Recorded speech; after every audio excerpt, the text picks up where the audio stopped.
നിങ്ങളുടെ ഇഷ്ട പരമ്പരകൾ എക്സ്ക്ലൂസീവായി സൺ നെക്സ്റ്റ് ആപ്പിലൂടെ തികച്ചും ഫ്രീ ആയി. ഇപ്പോഴേ ആപ്പ് ഡൗൺലോഡ് ചെയ്യൂ.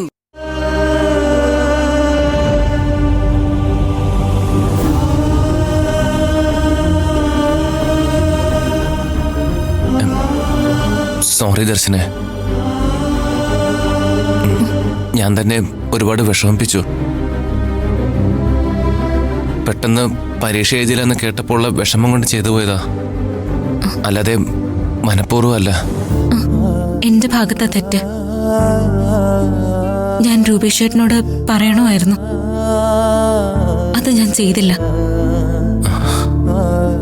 എന്നേക്കാൾ കൂടുതൽ ഞാൻ IPS ആവുന്നത് കാണാൻ ആഗ്രഹിച്ചത് രൂപേഷ് ചേട്ടനും അമ്മയുമാ. ആ നിങ്ങളോട് ഞാൻ ഈ തെറ്റ് ചെയ്തത്. ക്ഷമിക്കണം രൂപേഷ് ചേട്ടാ. താൻ വെറുതെ ഒന്നും ചെയ്യില്ല എന്ന് എനിക്കറിയാം, പക്ഷേ അന്നേരം അതൊന്നും ചിന്തിക്കാൻ തോന്നിയില്ല. എല്ലാവരുടെയും കൂട്ടത്തു നിന്ന് ഞാനും തന്നെ കുറ്റപ്പെടുത്തി.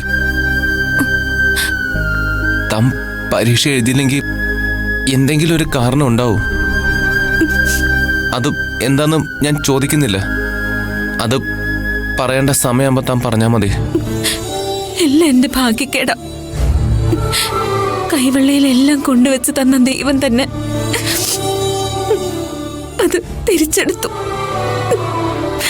ഇനിയും മറ്റുള്ളവരുടെ മുമ്പിൽ താഴ്ന്നു നിന്ന് കൊടുക്കരുത്. അടുക്കളക്കാരിയെ പോലെ ഈ വീട്ടിൽ താൻ നിൽക്കുന്നത് എനിക്ക് കാണാൻ പറ്റുന്നില്ല.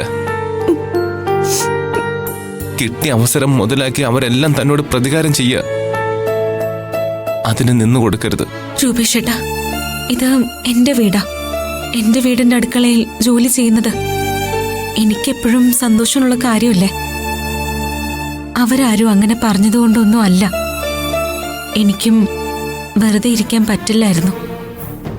മനസ്സിന് വിഷമം കൂടി വരുമ്പോ അടുക്കളയിൽ ഒരു പാത്രം കഴുകുകയോ എന്തേലും കറി വെക്കുകയോ ചെയ്താ ആ വിഷമം അങ്ങ് മാറും. അത്രയും നേരം ജോലി ചെയ്യുമല്ലേ, മറ്റൊന്നും ഓർക്കണ്ടല്ലോ. ഇതുവരെ നടന്നൊക്കെ നടന്നു. ഇനി ആരുടെയും കളിപ്പാവയായി ഇരിക്കാൻ പറ്റില്ല. ആരെങ്കിലും തന്നെ എന്തെങ്കിലും പറഞ്ഞാൽ അതിന് മറുപടി പറയണം. താൻ ഈ വീട്ടിൽ ഇപ്പൊ അനുഭവിക്കുന്ന സങ്കടം എനിക്കിനി താങ്ങാൻ പറ്റില്ല. എടോ, താൻ എന്റെ ഭാര്യ. എന്റെ ഭാര്യ ഈ വീട്ടിലെ മഹാറാണിയാ. താൻ അങ്ങനെ ജീവിച്ചാ മതി. ഒരു വാക്കുകൊണ്ട് പോലും തന്നെ ഇനി ആരും നോക്കാൻ ഞാൻ സമ്മതിക്കില്ല.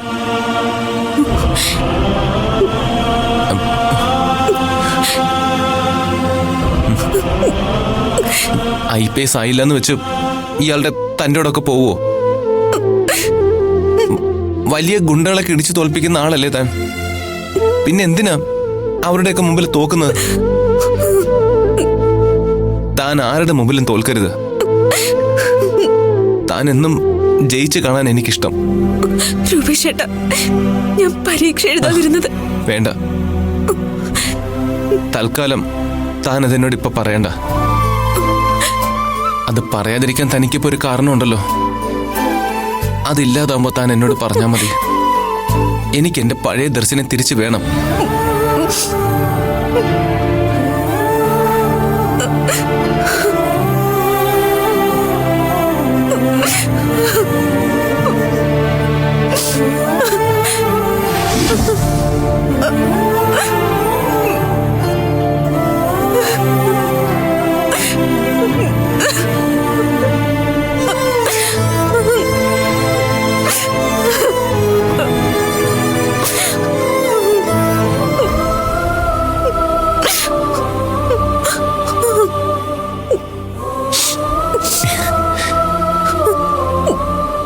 എടോ, നാളെ തിരുവോണ.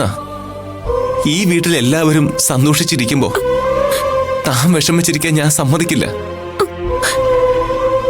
തൽക്കാലത്തേക്ക് നമുക്ക് എല്ലാം മറക്കാം. ഓണം നമുക്കങ്ങ് ആഘോഷിക്കാടോ.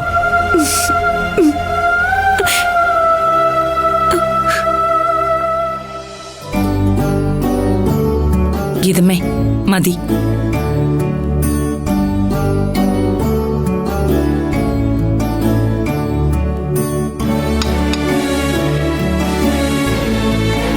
വന്നിരിക്കെ.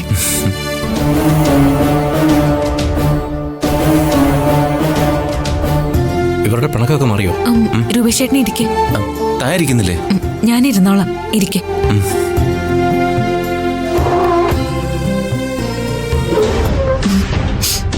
അവളുടെ മുഖം കണ്ടില്ലേ?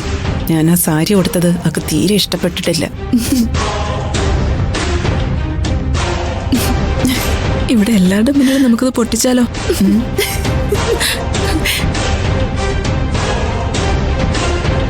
നിങ്ങൾ രണ്ടുപേരും കൂടി ഭക്ഷണം കഴിക്കുന്നതിനിടയിൽ എന്താ പെരുവിറുക്കുന്നത്? എന്തെങ്കിലും പറയാനുണ്ടെങ്കിൽ എല്ലാവരും കേൾക്കുന്ന രീതിയിൽ പറഞ്ഞുകൂടെ? ഞങ്ങളൊന്നും പറഞ്ഞില്ല. പിന്നെ എന്തിനാ നിങ്ങൾ ചിരിച്ചത്? അവര് ചിരിച്ചത് എന്തിനാണെന്ന് ഞാൻ പറയാം. അവര് രണ്ടുപേരും കൂടി ഇന്ന് ദർശനയ്ക്ക് ഒരു സമ്മാനം കൊടുത്തു. സമ്മാനമോ? എന്ത് സമ്മാനം? ഓണത്തിന് നമ്മള് സാധാരണ വീട്ടുജോലിക്കാർക്ക് ഓണസമ്മാനം കൊടുക്കാറില്ലേ?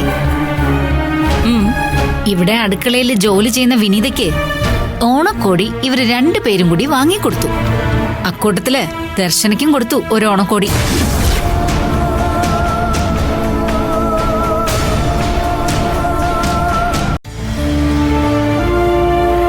ദർശനയ്ക്ക് ഓണക്കോടി വേറെ വാങ്ങിയിട്ടുണ്ടല്ലോ. പിന്നെന്തിനാ ഇവര് സാരി കൊടുക്കുന്നേ? മാത്രമല്ല ദർശനയ്ക്ക് ഇവിടെ ഇഷ്ടംപോലെ സാരി വേറെ ഇരിപ്പുണ്ട്. അയ്യോ, ഇത് അങ്ങനെയുള്ള സാരി അല്ല. IPS പരീക്ഷ എഴുതാതെ അടുക്കളയിലേക്കാണല്ലോ നേരിട്ട് ദർശന വന്നത്.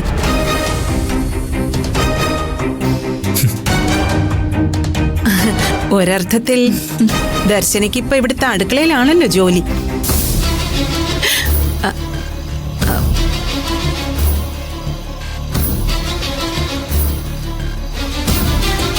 ഇനി എന്തിനാ അതൊക്കെ പറയുന്നത്? കഴിഞ്ഞില്ലേ? കഴിഞ്ഞില്ല. ദർശന ഈ വീട്ടിലെ അടുക്കളക്കാരിയല്ല, എന്റെ മരുമകളാ. അമ്മേ, എന്തിനാ ഇങ്ങനെയൊക്കെ പറയുന്നേ? അവർ രണ്ടുപേരും കൂടി എനിക്കൊരു സാരി സമ്മാനമായിട്ട് തന്നു. ഞാനത് സന്തോഷത്തോടു കൂടി സ്വീകരിച്ചു. അതിപ്പോ വിനീതയ്ക്ക് കൊടുത്തതിന്റെ കൂട്ടത്തിലായിപ്പോയി എന്ന് വിചാരിച്ച് എനിക്കൊരു കുറച്ചിലുമില്ല. ഒരു ഓണക്കോടി കിട്ടുക എന്നുള്ളത് എല്ലാവർക്കും സന്തോഷമുള്ള കാര്യമല്ലേ? ഇങ്ങനെയാണോ ഓണക്കോടി കൊടുക്കുന്നേ? ദർശനത്തി ആ സാരി അങ്ങ് തിരിച്ചു കൊടുത്തേക്ക്.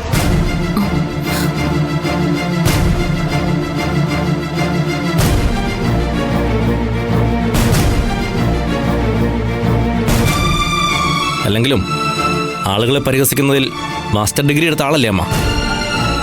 മറ്റുള്ളവരുടെ കാര്യം ഞാൻ പറയുന്നില്ല. നീ നിന്റെ കാര്യം നോക്കിയാ മതി.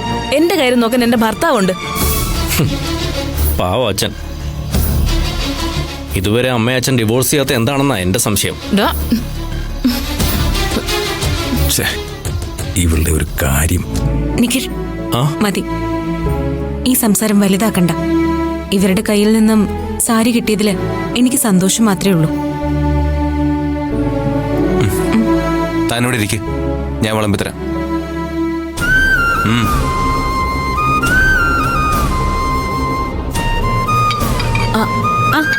സ്വാതി ആ കസേരയിൽ ഇരിക്കട്ടെ. നമ്മുടെ ഗസ്റ്റ് അല്ലേ സ്വാതി. ദർശന ഇവിടെ ഇരിക്കട്ടെ. സ്വാതി അവിടെ ഇരിക്കെ. നിങ്ങൾ കഴിച്ചോ, ഞാൻ പിന്നെ കഴിച്ചോളാം. ആ